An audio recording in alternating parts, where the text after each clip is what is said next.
Graça e paz, queridos irmãos. Eu venho nesta manhã falar com você a respeito do Evangelho e o arrebatamento. O crente tem que sempre andar na presença do pastor. Jesus Cristo nunca vai te abandonar, em nenhum momento, seja os bons ou ruins, e o Espírito Santo sempre estará contigo. Ele é magnificentíssimo, ele é poderoso e ele é companheiro, é um amigo que nunca irá trair a sua confiança e nunca vai te abandonar. Então, nesta manhã, eu quero te falar a respeito do Evangelho e a respeito do arrebatamento. O Evangelho que vivemos hoje é o Evangelho da graça.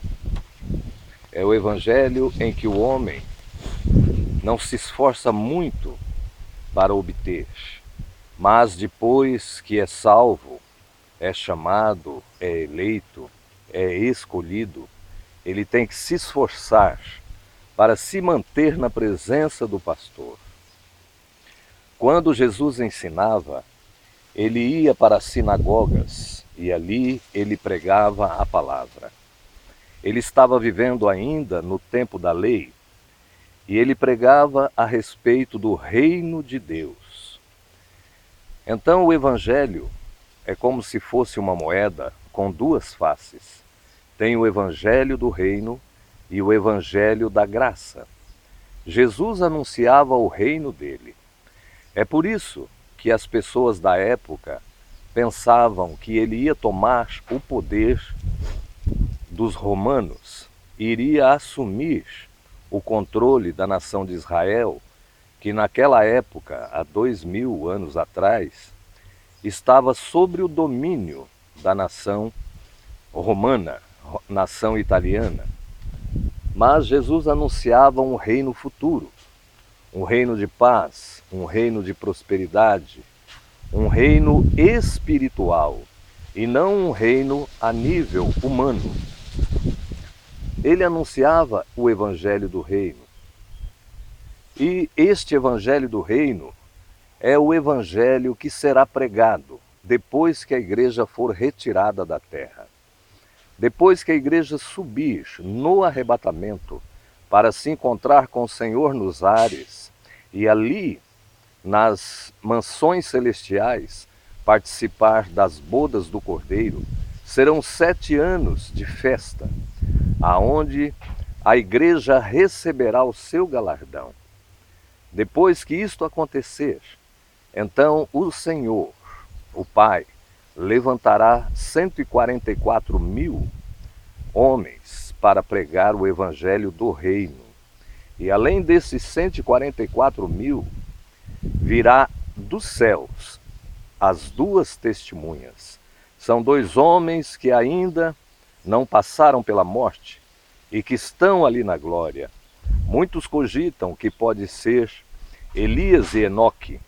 Outros falam que pode ser Elias e Moisés, porque Elias e Moisés apareceram vivos quando Jesus subiu ao monte com os discípulos e Pedro até propôs que fossem feitas ali tendas para que eles pudessem ficar ali.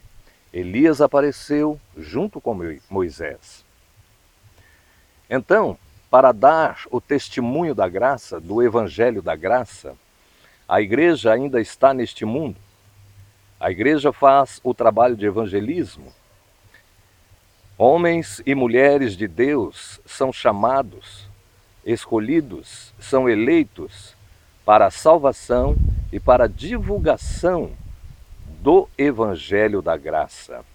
Então veja bem, o salvo em Jesus, ele sempre, na história do Evangelho, tem sofrido perseguições. E esta perseguição levou muitos à morte, à arena, para morrer, despedaçado por leões, outros morreram crucificados, outros queimados. Então a igreja sempre foi perseguida.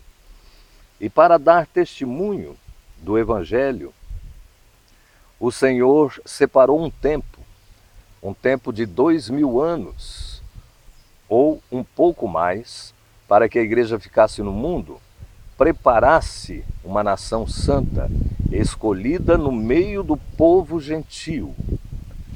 E hoje nós vemos que existe muita heresia no meio do povo salvo e também muitas falsas religiões.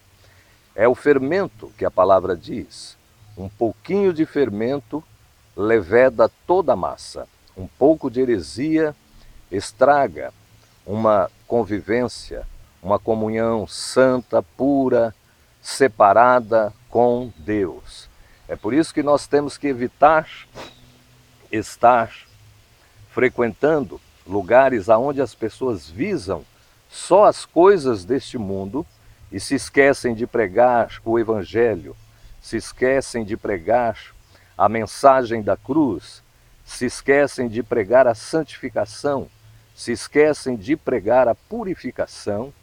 Nós vemos até que tem um líder da maior igreja no Brasil que declarou em uma reunião que recebeu visitas do além e que estas visitas disseram para ele que ele seria o homem que iria apresentar o líder mundial. Ele iria apresentar entre as nações. E já está havendo uma campanha para que se levante, se escolha um homem para governar todas as nações. Isto não quer dizer que não haverá dentro de uma nação outros cargos. Haverá sim o presidente, os senadores, os deputados, os ministros, mas também haverá um homem, cabeça, que governará todas as nações. E este homem já está fazendo esta campanha. O disfarce desta campanha é a situação climática. São as queimadas. Um exemplo é a queimada da Amazônia. Eles alegam que este homem vai controlar o clima, vai controlar a emissão de combustíveis fósseis, irá controlar a pesca marinha, aquática, irá controlar a poluição no mundo.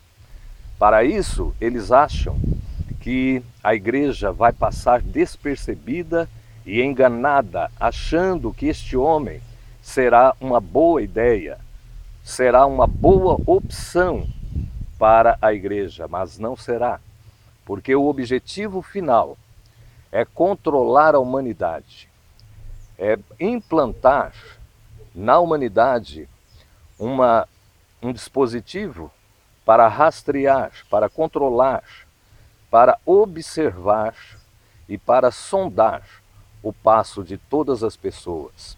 A Igreja de Jesus, ela ainda pode pregar o Evangelho da graça. E este Evangelho está para chegar ao seu desfecho final. O Evangelho da graça está para terminar. E isto vai acontecer quando a porta da graça se fechar. Em Lucas 21 fala que o número dos salvos está para ser completado. E quando este número de pessoas salvas se completar, então a porta da graça se fechará. E antes que este governo mundial tome a posição de exigir que todas as pessoas sejam monitoradas através de um chip, a igreja será arrebatada. É o sinal. O sinal é uma falsa paz. O sinal é a união das três maiores igrejas: o islamismo, o cristianismo e essas três igrejas, elas vão se unir. E o judaísmo, elas vão se unir para dar poder ao falso profeta. O falso profeta já está procurando este poder para apresentar o líder mundial. É por isso que nós estamos nas últimas linhas de uma carta que foi escrita por Deus. Você precisa notar que Deus não retarda a sua promessa. Muitos a têm por tardia, tem pessoas que estão desistindo do caminho, dizendo aonde está a promessa da sua vinda. Mas a história precisa ser completada. Ou seja, a história precisa ser contada. Assim como em Daniel, Nabucodonosor teve aquele sonho, nós estamos hoje vivendo nos pés da estátua. Estamos para ver o desfecho final da igreja do salvo neste mundo. Então creia, tenha fé que o seu Senhor, Ele não vai te abandonar, em nome de Jesus. Que o Senhor possa te guardar, te abençoar, iluminar a sua vida, abençoar o seu caminho e incentivar e dar a cada um a bênção da firmeza para não desistir da presença de Deus. Que o Senhor possa nos dar a sua paz em nome de Jesus. Amém.